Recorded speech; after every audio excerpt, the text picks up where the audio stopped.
सामन्याची मेव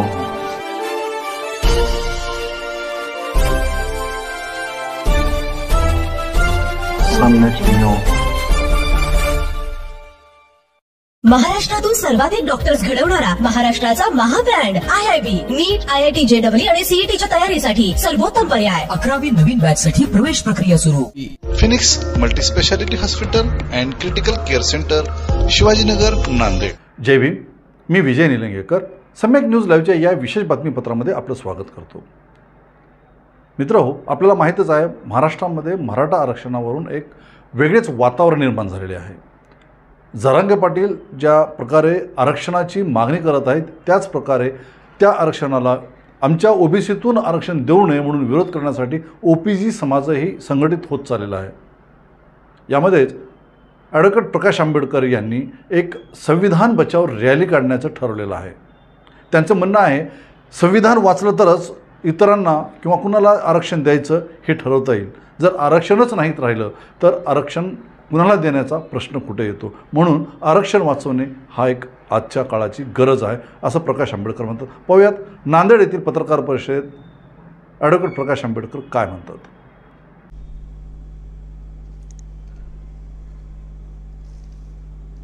फुलेवाडा जो आहे पुण्यामध्ये, महात्मा फुलेंच्या स्मृतीला तिथे असणारा अभिवादन केलं जाईल. रात्रीचा असणारा मुक्काम जो आहे तो कोल्हापूरला केला जाईल.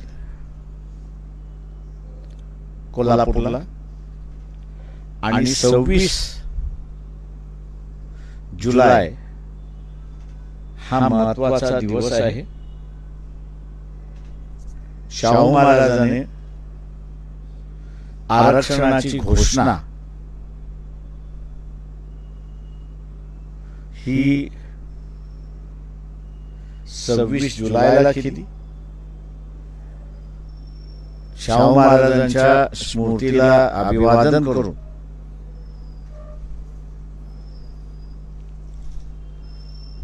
कोल्हापूर पासून ही यात्रा सुरुवात होईल.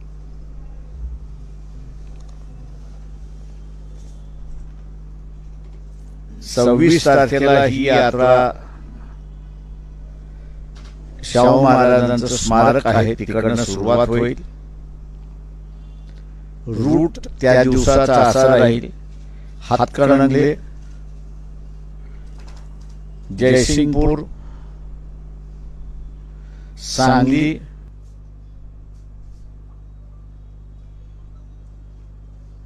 आणि मिरज.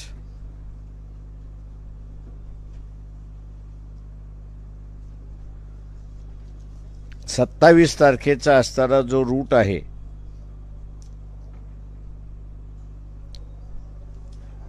तो सांगोला, पंढरपूर, मोहोळ आणि सोलापूर असा हा मग मराठवाड्यात प्रवेश होईल. मराठवाड्यातून विदर्भात जाईल, विदर्भातून पुन्हा मराठवाड्यात येईल. आणि याची असणारी सांगता 7 किंवा 8 तारखेला आम्ही निश्चित करत नाही आहे, कारण का एखादा दिवस पावसाचा अधिक पावसाचा आला तर मग आम्हाला दौरा पुढे करावा लागेल. ऑगस्ट 7 किंवा 8 ऑगस्टला याची असणारी सांगता ही आम्ही औरंगाबाद या ठिकाणी करणार आहोत. आणि दुपारी 12 वाजता औरंगाबादला जाहीर सभा 7 किंवा 8ला त्या ठिकाणी घेतल्या जाईल. उद्देश हाच आहे की परिस्थिती जी आहे ही अत्यंत चांगली नाही. छगन भुजबळ यांच्या शब्दामध्ये वर्णन करायचं झालं किंवा छगन भुजबळ यांचे शब्द वापरायचे असतील तर नामांतरासारखी परिस्थिती निर्माण झालेली आहे. नामांतराच्या वेळेस जी परिस्थिती निर्माण झाली होती तीच परिस्थिती आता मराठा आणि OBC यामध्ये झाले अशी परिस्थिती आहे. हे मी दुर्दैव त्या ठिकाणी मानतो.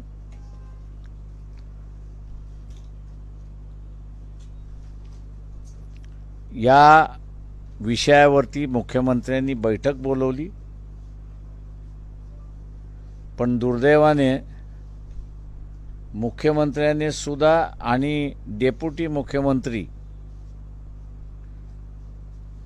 देवेंद्रजी फडणवीस या दोघांनीही या प्रश्नावरती आपली भूमिका मांडली नाही.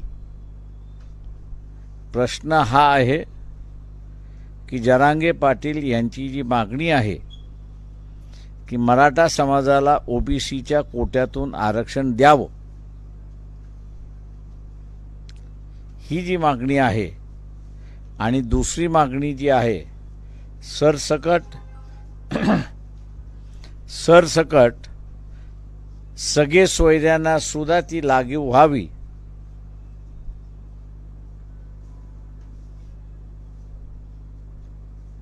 वंचित बहुजन आघाडीशिवाय कुठल्याही राजकीय पक्षाने भूमिका घेतलेली नाही. आणि म्हणून त्या बैठकीमध्ये मुख्यमंत्र्यांना विनंती करण्यात आली की सर्व राजकीय पक्षांना आपण पत्र लिहावं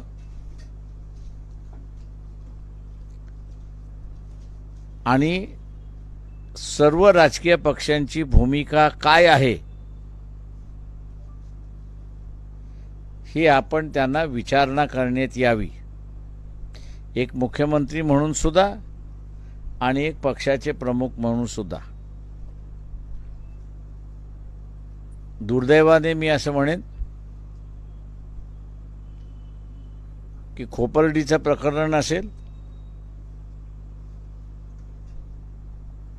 किंवा मराठा आरक्षणाचा प्रश्न असेल,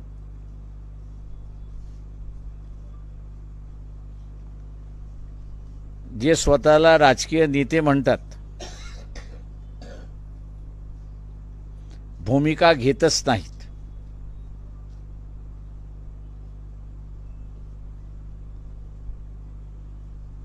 आणि लोकांना वाऱ्यावरती सोडतात अशी परिस्थिती आहे.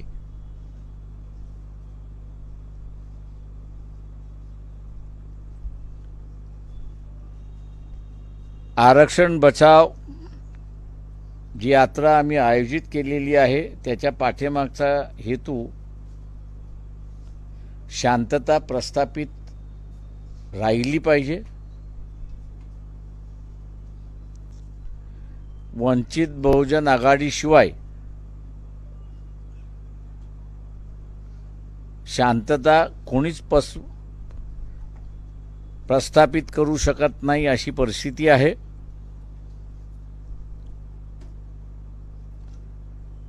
आणि आज एक भयभीतीचं वातावरण आहे असं मी त्या ठिकाणी मानतोय.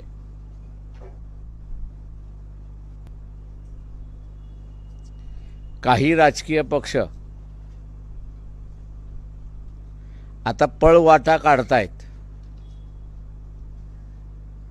की तुम्ही जरांगे पाटलांना काय शब्द दिलात तो सांगा, आणि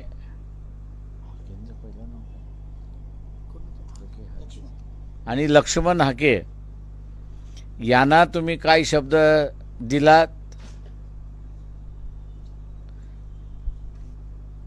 आमचं सरळ म्हणणं आहे की प्रत्येक पक्षाला स्वतःची भूमिका असणं अत्यंत महत्त्वाचं आहे. आणि जरांगे पाटील जी मागणी करतात आहेत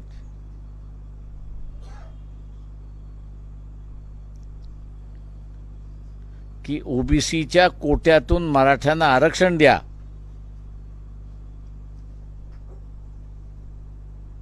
प्रश्न एवढाच आहे की द्यायचा की न द्यायचा.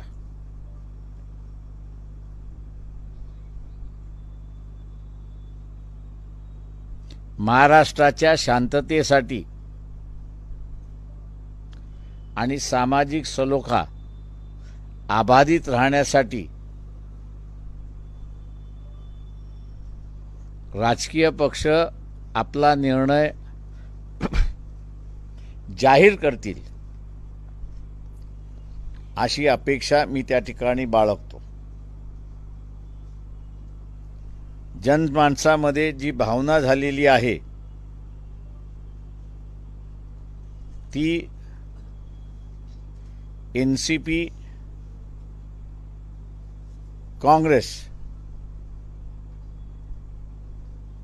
हे श्रीमंत मराठ्यांचे पक्ष आहेत.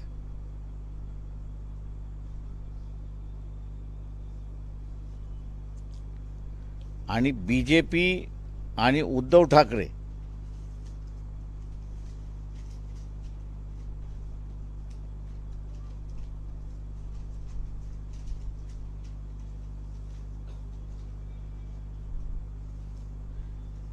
बीजेपी हे वैदिक ब्राह्मणांचा पक्ष,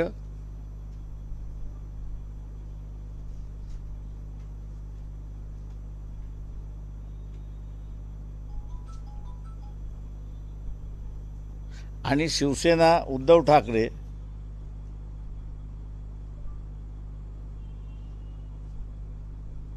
हे सीकेपीचा प्रश्न, सीकेपीचा पक्ष.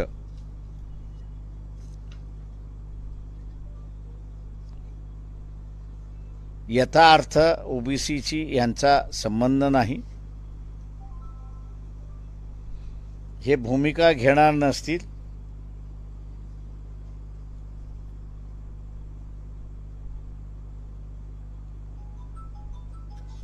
तर यांना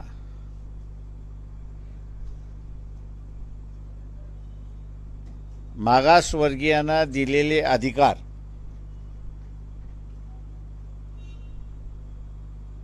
राहिले काय आणि न राहिले काय याच्याशी काहीही घेणं देणं नाही.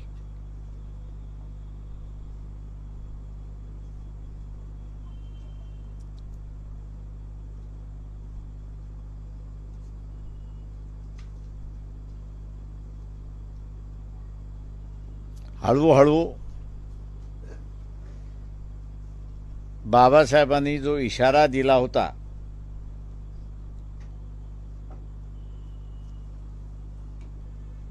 की राजकारणामध्ये जातीयतेचं राजकारण प्राबल्य होणार नाही,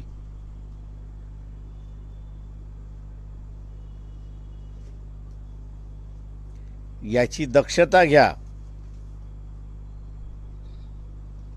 उलट आता असताना जातीय राजकारण प्रबळ होतंय अशी परिस्थिती आहे. आणि हा एक धोका आहे असं आम्ही त्या ठिकाणी मानतोय.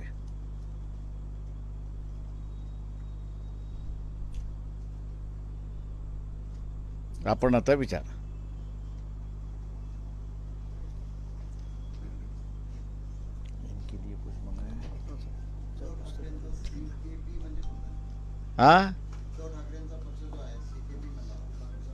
हवं का सत्यानाश झाला, सत्यानाश. आरक्षण संकल्पनाच बचाव, कन्सेप्टच बघा. का आता असणारं जे आहे SC STचं जे आरक्षण आहे हे संविधानिक आरक्षण आहे.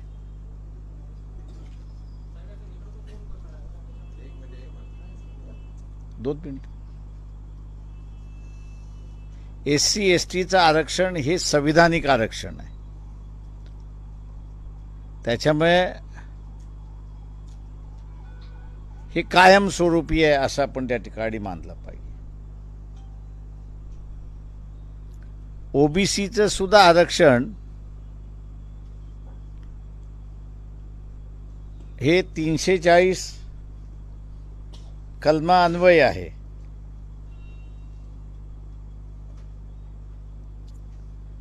एका दृष्टीने संविधानिक आहे, पण जी संविधानिक जोड दिली पाहिजे होती कमिशनचा अहवाल आल्यानंतर ती दुर्दैवाने देण्यात आली नाही. 1984 मध्ये पार्लमेंटच्या पठणावरती मंडल कमिशनचा रिपोर्ट ठेवण्यात आला आणि त्या काळच्या होम मिनिस्टरनी आम्ही हा अहवाल स्वीकारला असं स्टेटमेंट केलं. या स्टेटमेंटच्या आधारे –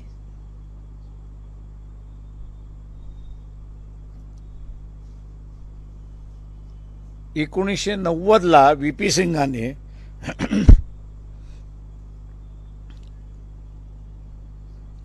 GR काढून त्याची अंमलबजावणी केली.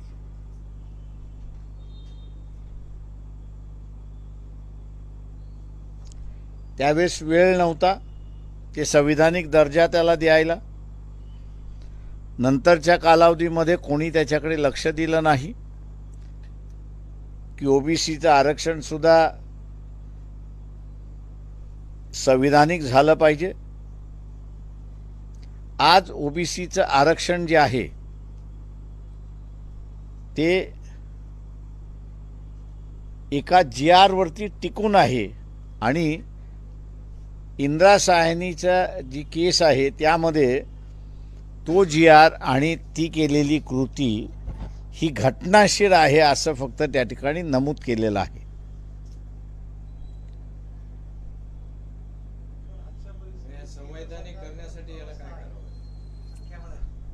संविधानिक करण्यासाठी ओबीसींची जी यादी आहे ती यादी SC STचा जो शेड्यूल आहे त्याच्यानंतर जोडली तर मग ते संविधानिक होऊ शकतं.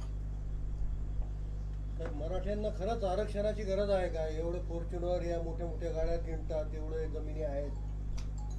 ते मराठ्यातला एक वर्ग हा असणारा श्रीमंत आहे, नो डाऊट अबाउट इट.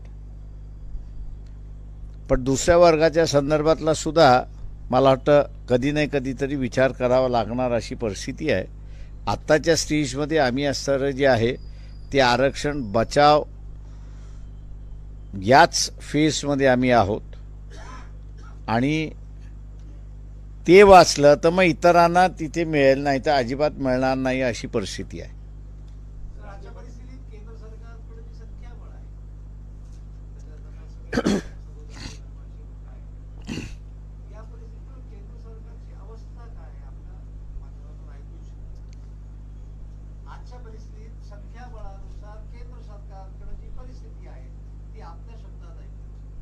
म्हणजे मला कळलं नाही. आजच्या परिस्थितीत संख्याबळानुसार भारतीय जनता पार्टीचे 242, 2 कुबड्यांवर चंद्रबाबू नायडू आणि नितीश कुमार यांची संख्या आणि इतर काही मिळून 293 झाले. आधार नाही आहे संख्येसाठी, त्यांच्या सत्तेच्या संख्येसाठी. या परिस्थितीत कशा चालवतील सरकार किंवा आपल्याला काय वाटतं की हा संपला की मग मी तुमच्या प्रश्नाकडे येतो.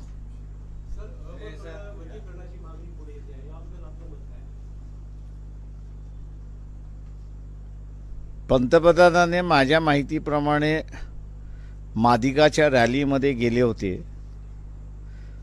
तेलंगणाच्या इलेक्शनच्या वेळेस. कृष्णा मादिगांनी रॅली बोलवली होती, त्या रॅलीमध्ये गेले होते. त्यावेळेस त्यांनी असं म्हटलं होतं की आमचं सरकार आलं तर आम्ही करू. आता आम्ही असं वाट बघतोय ते करतात आहेत का. पुढे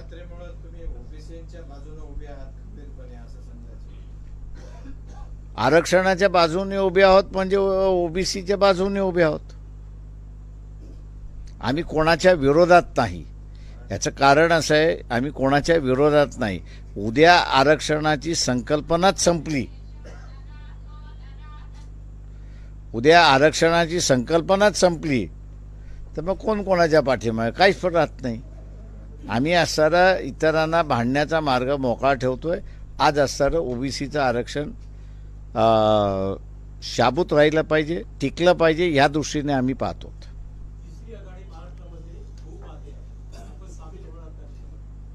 मला अजून कोणी ऑफर दिलेली नाही आहे. माझं म्हणणं असं आहे की ब्रिज आला की क्रॉस करू आपण.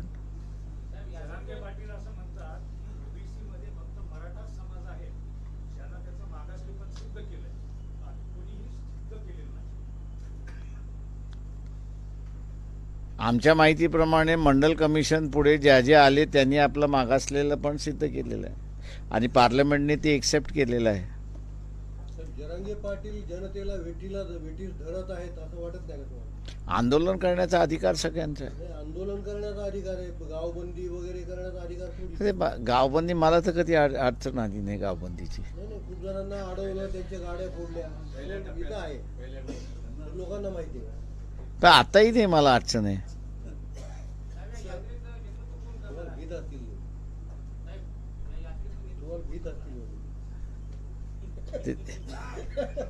ती यात्रा आम्हीच काढणार, सगळेच मिळून काढणार आहोत. त्याच्यामुळे सर आम्ही सगळ्यांना, आम्ही छगन भुजबळांना निमंत्रण दिलेलं आहे, धनंजय मुंडेला निमंत्रण दिलेलं आहे, त्याच्यानंतर कोकणातले जे सगळे ओबीसी नेते आहेत ते सगळ्यांना आम्ही निमंत्रण दिलेलं आहे. आम्ही कोणालाही असं डावललेलं नाही. त्या सगळ्यांना म्हटलं की हे एक सामाजिक इश्यू आहे, याला पॉलिटिकली तुम्ही बघू नका, सहभागी यायला, आणि आम्ही निमंत्रणही पाठवलेलं आहे. सर, 2 दिवसापूर्वी विशाळ गडावरील जो मस्जिद होती ती अनधिकृत घरे म्हणून पाडली आणि पाडणारे खासगी लोक होते. संभाजीराजे यांनी जाऊन त्यांच्या संघटनेमार्फत जाऊन जो गोंधळ होता, त्याच्यानंतर शासनाने केलं. इकडे याकडे काय कशा दृष्टीने पाहतात?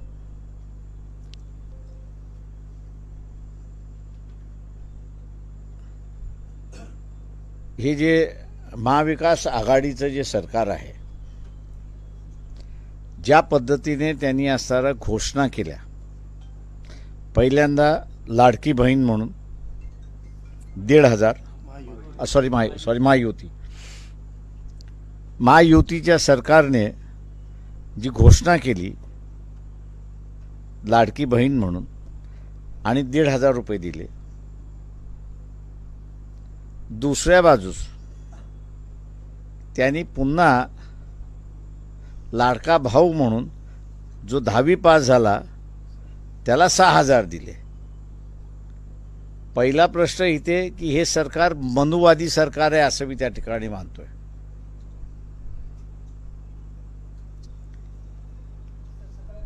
एक मिनिट बोलतो ना राजा. हे मनुवादी सरकार आहे. 10वी झालेल्या मुलीला सुद्धा 6,000 रुपये मिळाले पाहिजे, तिला 1,500च का? तेव्हा बीजेपी लेड गव्हर्नमेंट जे आहे,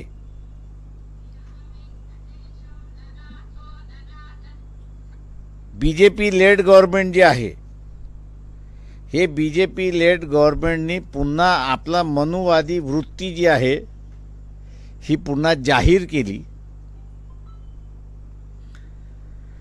या 2 योजनेच्या माध्यमातून मी असं म्हणतोय की घबराट, हडबड ही आघाडीमध्ये झालेली आहे.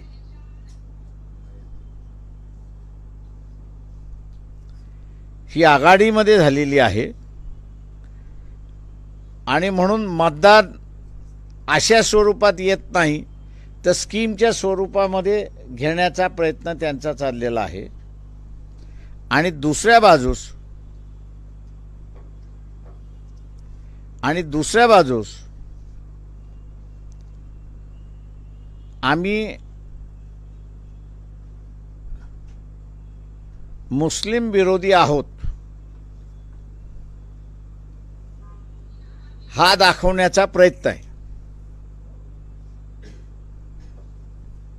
हा दाखवण्याचा असणारा प्रयत्न आहे.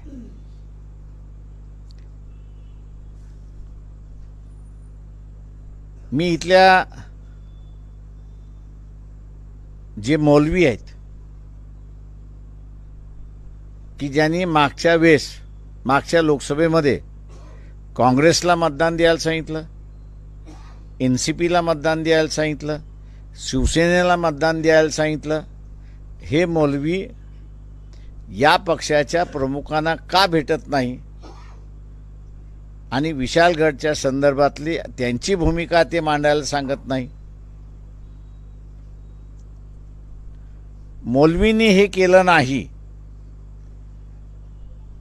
तर मुस्लिम समाजाने मौलवीला सांगितलं पाहिजे की पुढच्या निवडणुकीमध्ये आम्ही तुमचं ऐकणार नाही, आम्हाला जे करायचं ते आम्ही करू.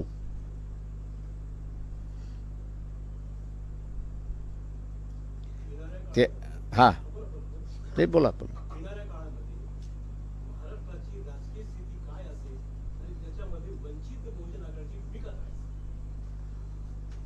लोक जी परिस्थिती करतील ती परिस्थिती, ते आम्ही आम्ही काहीच परिस्थिती करणार नाही आहोत.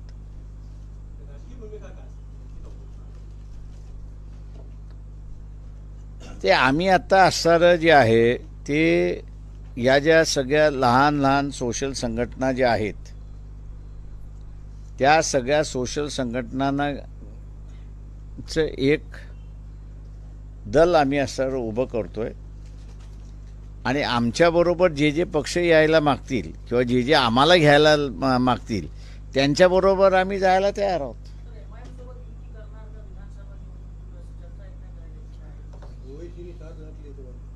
माझ्यापर्यंत साथ नाही आली आहे.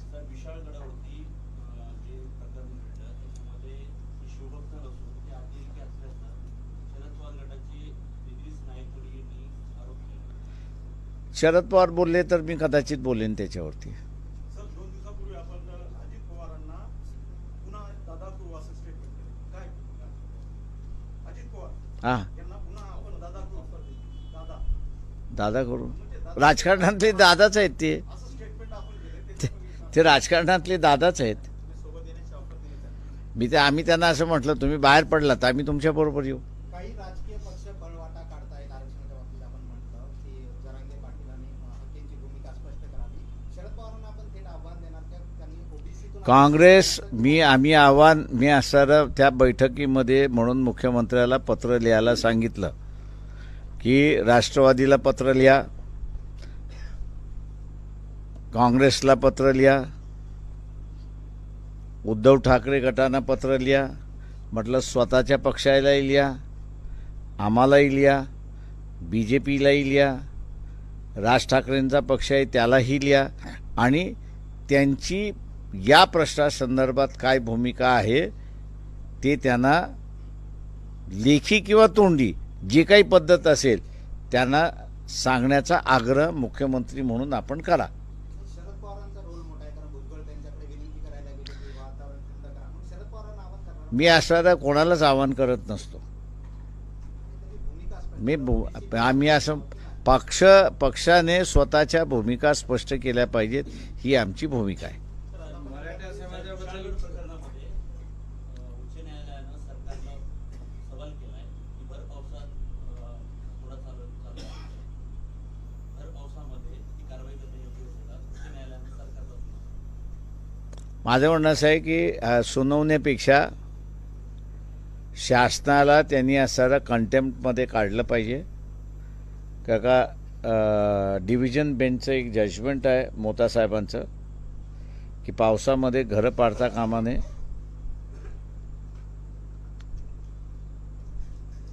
शासनाची सुद्धा भूमिका आहे की पावसामध्ये बेघर करू नये किंवा पाडू नये. तेव्हा कोर्टाने शासनाला कंटेम्प्ट प्रोसिडिंग्समध्ये घ्यावं. विधानसभेची काय स्ट्रॅटेजी आहे? येईल तेव्हा आम्ही सांगू. आता बोलला सर आपण, कारण बाळासाहेब तोंडातून जो शब्द काढतात तो सत्य ठरतो. तर येणाऱ्या काळामध्ये महाविकास आघाडीचे सरकार येणार त्याच्यात असं डायरेक्ट वंचित बहुजन आघाडी सामील होणार हे सिद्ध होते. माझं वकीलपत्र मी तुम्हाला देतो.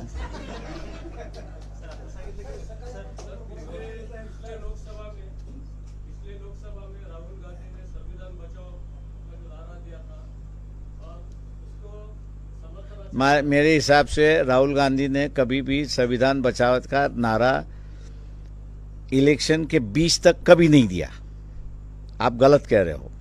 ये पूरा कैंपेन जो है संविधान बचाने का जो ये वंचित बहुजन आघाड़ी ने साल भर शुरुआत किया और उसको सपोर्ट मिला जब आनंद कुमार हेगड़े ने कहा कि हम 400 सीटों के ऊपर जो मांग रहे हैं उसकी वजह है कि हमको संविधान बदलना है. मैं इतना ही कहूँगा उसमें कि उन्होंने उस इशू को उठाया और उनको फायदा हुआ। वो अगर हम लोगों के साथ में बैठते तो आज बीजेपी की सरकार नहीं होती, 10 सीटें महाराष्ट्र में बढ़ती और देश में जो है वो 40 से 60 सीटें और बढ़ती। 6 या 7 महीना पहले वंचित बहुजन आघाड़ी का जो असेसमेंट था, वो असेसमेंट हम लोग ने दिया था और कहा था कि अगर इकट्ठा लड़ते हैं तो 220 के ऊपर बीजेपी जा नहीं सकती। सवाल ये है कि ये जो अमीरों की जो पार्टियां हैं, ये अमीरों की जो पार्टियां हैं, ये गरीबों को अपने साथ में लेना नहीं पसंद करती और इसलिए उन्होंने अपनी सत्ता तो गलवाई, लेकिन ये सब इलेक्शन के बाद मैं उम्मीद करता हूं कि मोदी इनको ना नचाए।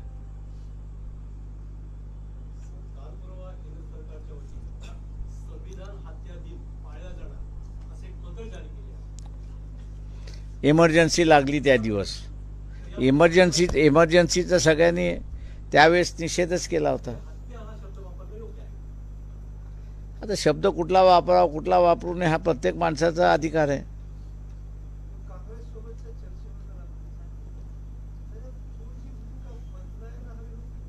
कोणाची?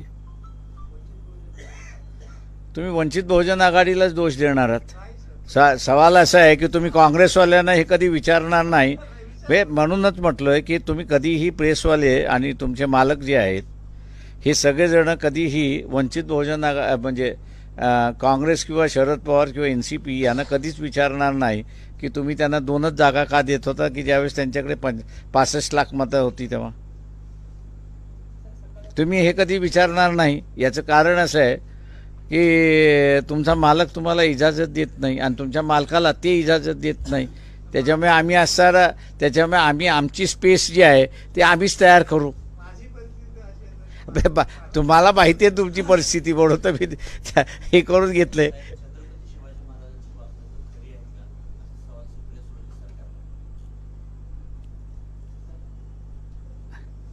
सत्ता डोक्यात गेली की मग काही प्रश्न विचारायला सुरुवात होतात। आता तिथल्या म्युझियममधनं तुम्ही ज्यावेळेस आणलेली आहे त्यावेळी त्या म्युझियममध्ये दुसरी वागणूक आहेत का? असतील तर तसं सुप्रिया सुळेंनी सांगावं की ही आणलेली फेक आहेत, असली वागणूक अजून तिथेच आहेत। पॉलिटिकल राजकारणासाठी हे कोणाचाही बळी द्यायला तयार असतात, मग तो शिवाजी महाराज असला तरी चालतील।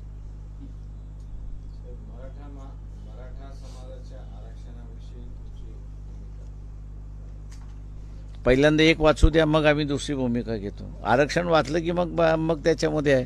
आता आरक्षण सगळ्यात मोठं आमच्या दृष्टिकोनातून ओबीसीचं आरक्षण जे आहे, हे ओबीसीचं आरक्षण धोकादायक परिस्थितीमध्ये आलेलं आहे।